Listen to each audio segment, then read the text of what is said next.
So the iPad is finally here, and if you're not really sure what to do with it, here are 5 applications that I found that I think would be pretty fun. So the first one is Flight Control, a game I've been dying to play on the iPad because it was such a great game on the iPhone. It just involves you twirling around your fingers to land airplanes and prevent them from crashing into each other. So it's really cool because it really uses a touchscreen really nicely to draw a path, and you can draw really detailed paths to land the planes.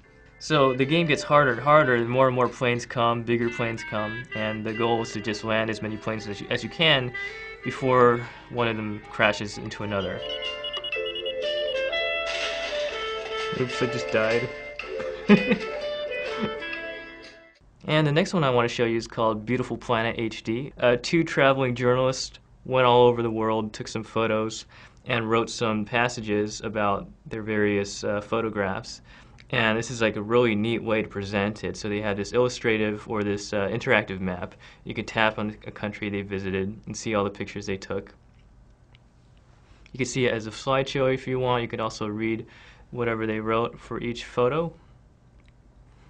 And I think this is just a really neat way to rethink the traveling journal.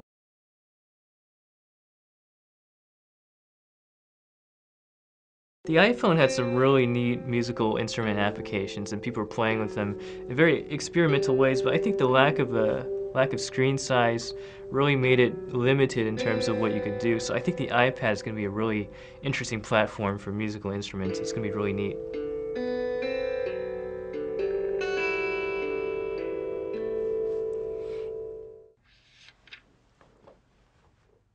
Here's another one I really like. It's called Marvel. I'm sure everybody's going to get this one. It's free, and it just sells you Marvel comic books, but more importantly, it displays them in a new way, which I really like. The way they display these comics just looks really amazing. It looks better than paper to me, really. And what's more important is that you can double tap on a single frame, and you can start viewing each frame one by one. It's almost like it's a movie at that point.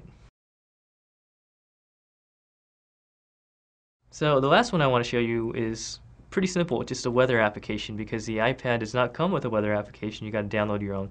I like this one called Weather HD. They actually animate the weather conditions of any area you punch in.